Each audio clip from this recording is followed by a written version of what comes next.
Hello?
Hello?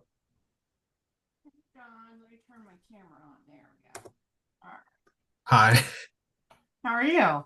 I'm doing great. How are you? Good. I really appreciate this, so thank you so much. Oh, no problem. Absolutely. Happy to help. I appreciate it. Um, and I just have two things before we start. You, I just want to make sure I get this right. Are Rachel Carpenter, and you are the Associate Director of Ambulatory Surgery at OSU? Yes. Okay. And then also, if I don't think these questions are bad, but if anything is uncomfortable for you, you don't have to answer. Okay. Sounds Yeah. good. So I have 16 questions for you, and I'm hoping to go through them. Okay. All right. I'm ready. Okay, thank you. Um, how long have you been in your profession? So I've been a nurse for 30 years this year. And then you've been through a couple of different, like you've been a regular nurse and now you're an associate Hmm. director. Like how long were you in each of those roles? Sure. So I had a few different positions. So I was probably considered a staff nurse or doing patient care for the first, let me think here. I've been at OSU for 7 years. So for the first 23 years, I was patient facing patient care. Yeah. And then for the last 7 years, I've been in leadership. Okay, yeah. Thank you. And then how did you become interested in nursing and your profession? Sure. So, when I first thought about going to school, I thought about either being a teacher or a nurse, and ended up tried teaching Sunday school for a year, and I realized teaching was not for me. So then I went into nursing. So there Hmm. was no big driver. There wasn't some revelation that, but I knew it was either teaching or nursing, and I did a little interim of teaching and realized that was not my path. So decided to go forward with nursing. Yeah. Um, where did you complete your educational and clinical training? Sure. My associate's degree I received in 1995 at Fayetteville Technical Community College in North Carolina. It was an associate program, so I got my associate degree there. And then, oh gosh, let me think. I'm not trying to think what year it was. I think in 2018 I received, no, that's not right. Maybe 2016, I received my bachelor's degree. I did an online program through Chamberlain College of Nursing. And then I received my master's in 2022 from OSU. Okay.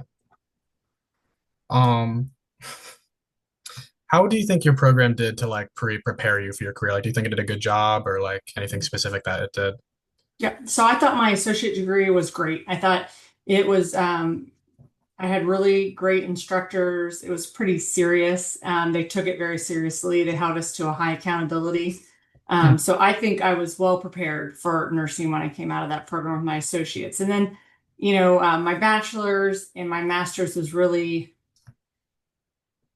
I'd already done all my clinicals with my associates. So my bachelor's was more focused on just some things that wasn't covered in my associate's degree, like more leadership and things like that. Hmm. So every time I've gotten education, I feel like it has helped me in my degree and my profession. But my associate's degree definitely was a strong program. Yeah. Is there anything that you wish you would have taken advantage of while you were in school at any point? So I would definitely say because I'm trying to think. I feel like my program was pretty comprehensive. I think the only thing I wish I would have done earlier was probably stats. So I always, and I know most nurses getting a bachelor's today, that's included in the program. But if for some reason a nurse is going through an associate's program, I just tell them just get your stats course done and out of the way. It's like while you're in that mode of learning and all that, just to do that right away. But otherwise, I don't feel like it. I feel like everything was covered very well. Yeah. Um, what is a typical day like for you, like right now then as the associate director? Sure. So usually I get into work between 6:30 and 7, well, between 6:30 and 7:30, depending. Sometimes I have a 6 a.m. meeting that I'll do from home and then head into work. Hmm. So I cover 4 ambulatory sites. My office is currently at New Albany in a outpatient care in New Albany. I cover 3 other sites: outpatient care Dublin, EEI, Eye and Ear Institute, and Jameson Crane, which is a sports med institute, and those are all offer outpatient surgery centers. So I usually spend 3 days a week at New Albany. Hmm. First thing I do when I get in there in the morning is, I check any meetings I may have and get those done. Go through all my emails, do any responses I need to do through there. My day does consist of a lot of meetings, but it's really important for me to also be available to my managers that I oversee. So um, I try to get to each site at least once through the week. Hmm. So I'm usually at New Albany 3 days a week just because my office is there, and then one day I spend at Dublin, and one day I split between EEI and the Crane. They're pretty close in location, so I just spend a half day at each of those. And so every day I also have a 8:30 a.m. touch base with all of my managers that I just any updates I have for them, and then if they have any questions for me. So a lot of my day is a lot of meetings, just a lot of getting projects um, started and completed, presenting any of those projects to executive leadership that I need to, and also just really being available for my managers in case there's anything in the moment. There's a lot of stuff that comes up through the day that it's just a situation that comes up that needs addressed, and they just need some guidance on that, or we'll work through it together. Yeah. But yeah, so I'm trying to think. And the meetings consist of anything from staffing to uh, new initiatives coming down from the organization or anything along those lines. Like right now, I'm working on changing the leadership structure at Dublin. So I'm trying to present that and get that passed through. And we're also trying to become magnet certified, ambulatory within OSU Maine is already magnet certified. We're trying to get that with our ambulatory and East Hospital settings. So we're working on stories for that. So just different things like that that will take up my time. Yeah. What is that certification? I'm sorry. The magnet certification is for nursing, and what it does is it's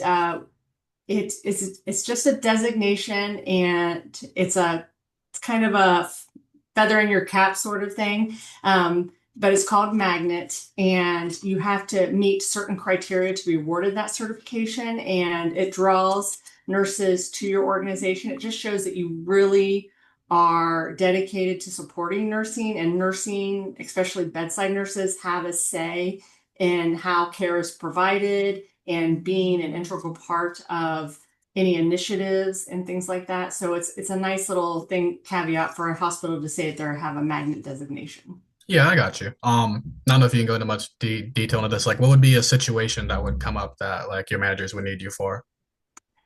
So sometimes it could be a staffing situation or a patient situation. So the other day we had a patient come in, just for instance, manager called me and said the patient, when they were putting her leads on her for her monitor, they noticed that she had some bruising on her chest. And before this had happened, she had said that she didn't want her boyfriend coming back into the room, and she didn't want him to come back after surgery, but she would see him when she got discharged. And Hmm. so then they noticed this bruising, and then they asked her again, is everything, or do you feel safe at home? Do you, and the patient stated yes, that she did not feel like she was in any danger or anything. And so the manager called me just to verify, like, is there anything else we need to do in that situation? So we just talked through it. In situations like that, we are very much what a patient wants us to do too. We don't want to overstep, but we Yeah. also want to offer resources if needed. So we just talked through that, and the nurses did everything they needed to in that situation. So that's an example. We've also had where if there's any sort of staffing questions, let me think what else. So we have a nurse right now that uh, is on FML. And so what that means is it's the Family Medical Leave Act. And so that protects a person's position if they have medical conditions going on. This nurse got approved for that. And so when she calls off sick, it's not counted against her if she's using her FML status. Well, she just got approved, and now basically she's working 1 day a week out of five. So and she's a full-time position. So the question was, what do we do in that situation? Like, do we have to hold her position for her? And so then we just work through the process. They called me, and then we just get HR involved just to make sure that we're doing everything that we're supposed to do and what our options are. So those are a couple examples. Yeah, okay. Thank you. I appreciate that. Sure. What would you say are some important skills for like an associate director and then also just a staff nurse? Mhm. For an associate director, I think it's very important to be available, to be collaborative, and not think that your way is the best way, but you have a team for a reason. So, Yeah. when we're going to do anything, I always try to bring the team together and get their thoughts on things. There's some things that I have to move forward that we don't have a voice in, but anything that we have a voice in, because I found, especially this is one thing I learned in my master's, as much as we like our idea to be the best idea, it's just a lot of times it does take a team to get the best idea moving forward. And I think another thing I've learned is to have the right people at the table, because when you don't start with having the right people at the table, it just takes more meetings, more get-togethers to try and get the work done. But whereas if you start and you just have the right people there, then it gets done a lot quicker. Yeah. Being open and just sometimes a lot of it is listening. Just hearing your team, not always trying to fix everything, but mentoring them to see like what their thought processes are, and are they, let them critically think it out, and then offer guidance if they need it. Otherwise, like, that's the right answer, move forward with that. I think with being a staff nurse, super important. Like, I love being a staff nurse and taking care of patients. So I think that the things that help with that are just always putting patients first and doing what's right for the patient and keeping them safe. So I think that's the biggest thing. And I think most nurses go into nursing doing that. I would say overall, every once in a while, you Mm. get a nurse in there that looks at it like a job, and that's okay. You need those people that are going to just come in as long as they're doing the right thing. That's the important thing. But to me, I still do. I still like taking care of patients. If I'm ever needed to go into a patient's room, like, I enjoy that. It's the whole reason. I mean, I feel like nursing definitely was the right profession for me to pick. I followed my passion for sure. And it just gives you the ability, there's so many options. So there's no reason for you to ever be burnt out. It just gives you so many options. Like, if something's not feeling right, there's lots of other choices. Yeah. Yeah. Okay. Makes a lot of sense. Um, and especially now that you're like an associate director, you work more with like with meetings and projects, like not so much like hands-on and people, Yeah. right? Okay. Yes, correct. Um, what is the most meaningful experience you had in school to prepare you for your Mm, position? Like if there's anything that stands out. gosh. One thing with my master's program is especially for my current role, was we had to, Mhm. which I dreaded it, but we had to do all these interviews with different types of people. We had to find like senior leadership within our organization, or we had to find some community leaders and just all different types of professions of people that were executive leaders. And we had to interview them. Our team, my master's team that I worked with, we had to interview them. And it was very eye-opening on just what different um, people were bringing to the table and what their jobs were and how they were affecting not only the organization but the community. So I thought that was really interesting, and knowing how having those people on your team could make things better. Yeah. Um, is there any like funny stories that has ever happened? Like I feel like especially more as like a staff nurse. Yeah, yeah.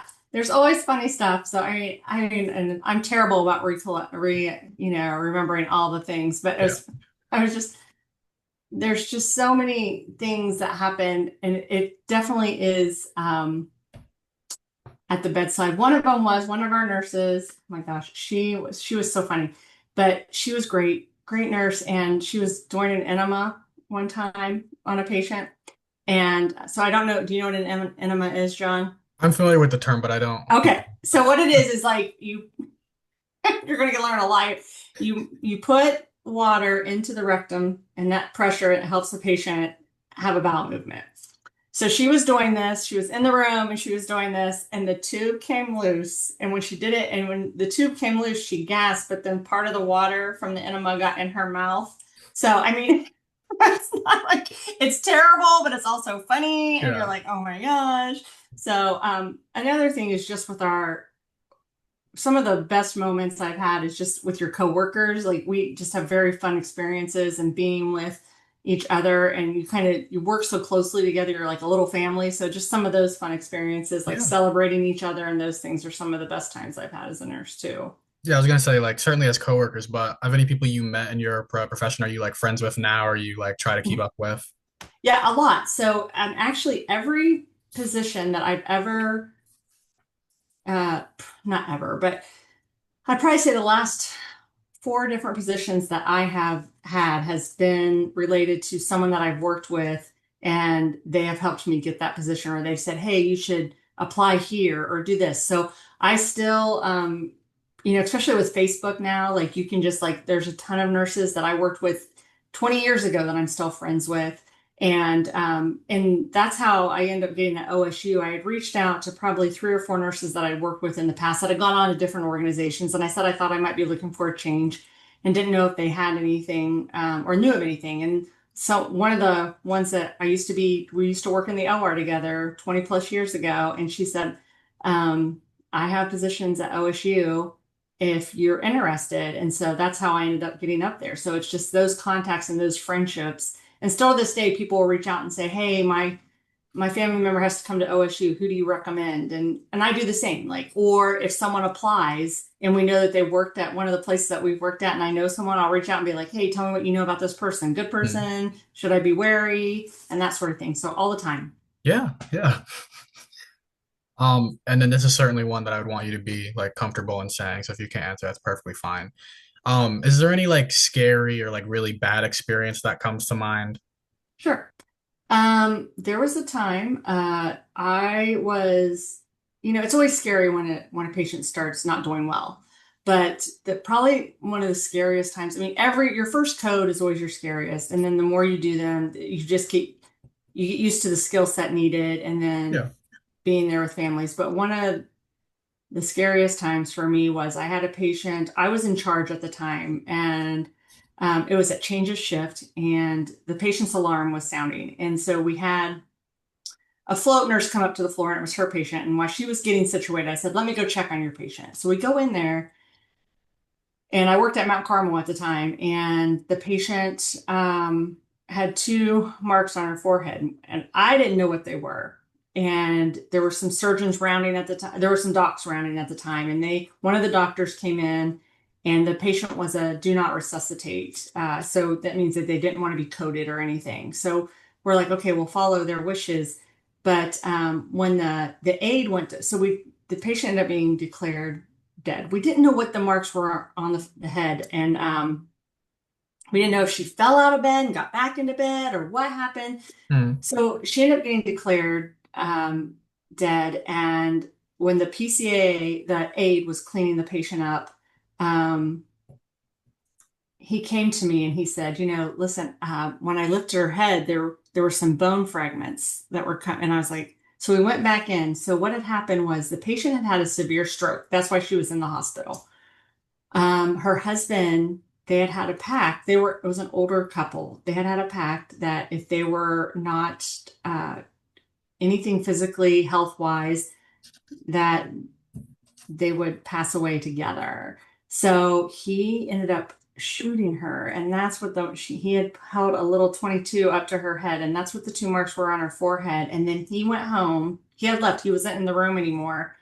He went home, and when they realized, and we had called the police and done all the things, when the police had went to um, the home to confront him, he came out waving the gun, and it was and the police ended up shooting him, and the gun was empty, but it was a police assisted suicide, basically. So that is probably the craziest thing that's ever happened in my nursing Absolutely. career. Yeah. So That's a that's lot, probably, yeah. yeah, it was a lot. It was a lot that day. It was a lot for everybody to take in and handle. And just us not being a trauma center, like I had never seen a gunshot before. Mm. So, and it was just like, I had no idea. Yeah, I was gonna say, like, I know this goes for a couple professions. Does that type of stuff like stay in your mind over time? And I don't think, the crazy things were immediately our HR department was like, the press is going to call you. Do not talk to any press because the hospital wants to handle that and and so that did happen. And so, I never took any calls. And the other thing they said was to write down everything that happened today. That way, because in a month from now, you're going to forget details. So, but just to think about it back to this day, it doesn't, I wouldn't say it affects me in a bad way. It just opens me up to just different things that could happen. Like I was yeah, just so naive. Like I never would have thought that would have happened in our hospital. So just that makes you more aware. yeah, yeah. Um, what would be like the best day in your profession? Like, what would make a day like really good and like make you happy that you have your Yeah. position? Yeah. I would say one is staff are happy. If staff are happy and managers are happy, then it makes me happy.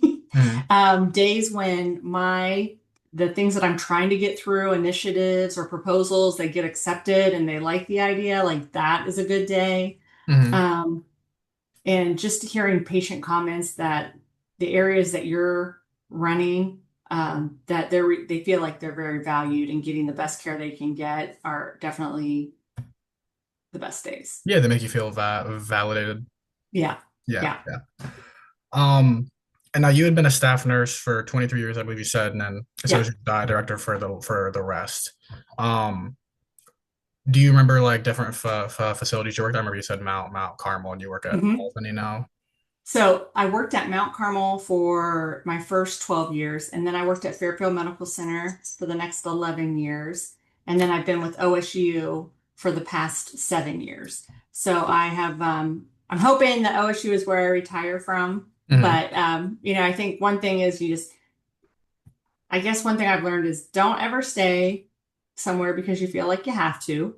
And, there's lots of opportunities out there. And it was a good time in my life. When I went to OSU, it's because Dominic was getting ready to graduate and Jack was, I don't know, he was going into high school and I wanted to be where I wanted to be to grow professionally with them graduating. And because my career up until that point was always, I took positions based on more of my family life. Yeah. And I knew with them graduating, I would be able to spend more time working on my career.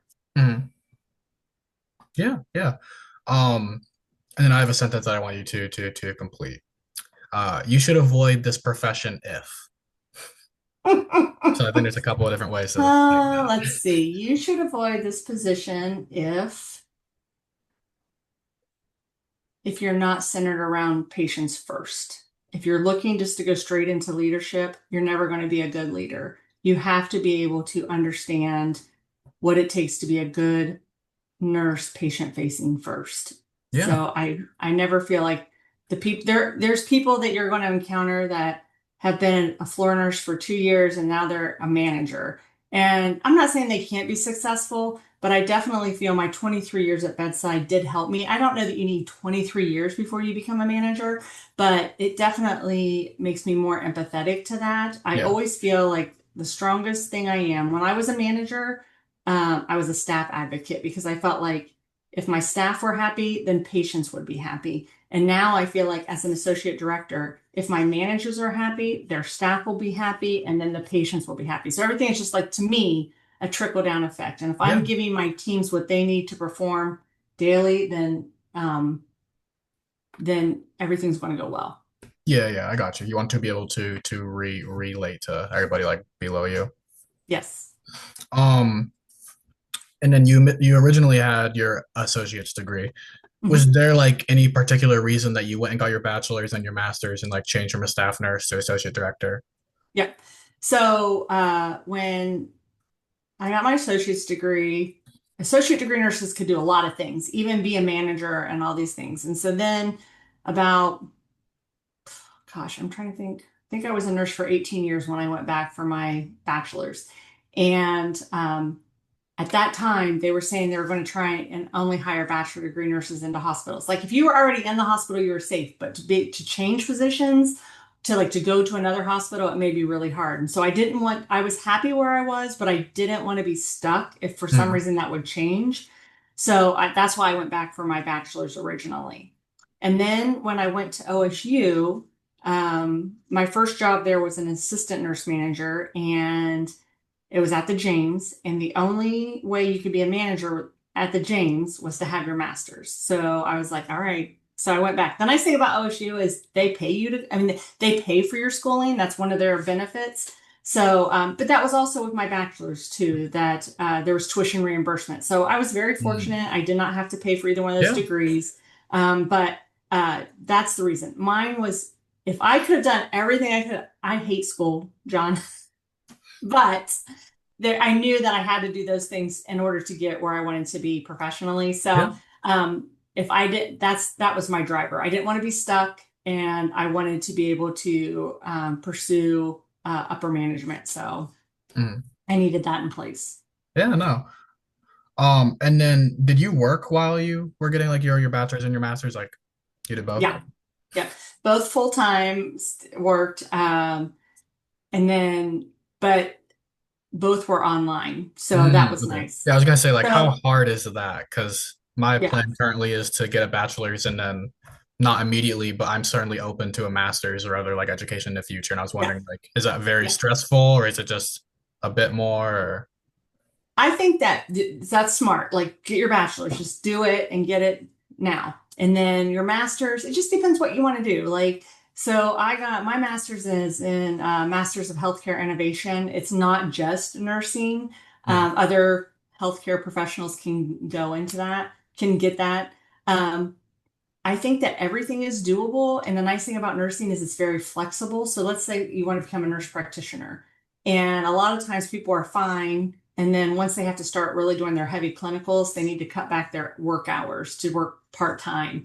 But the nice thing about nursing is there's 12-hour shifts, there's 10-hour shifts, there's 8-hour shifts, and there's nights and there's weekends and there's all these things. So that is one of the best things about nursing is there's tons of ways to make extra money. Like they're always looking for people to pick up shifts, and a lot of those things come with bonuses like incentive pay and things like that. So there's lots of ways to make it work. So I definitely think I always encourage new nurses to work a little bit with what you've learned, like on a med surge floor, do that and cement what you've learned for a year or two, and then go into what you think you want to do. It'll definitely it kind of just cements everything that you've learned, and now you're doing it on your own. You don't have anybody there, walking you through everything. You feel good with that. And believe me, that 1 to 2 years will fly. And mm, then you can start seeing like, oh, I think I want to focus. I want to work in the ER. I want to work, mother infant. I want to work in the OR, whatever that is. And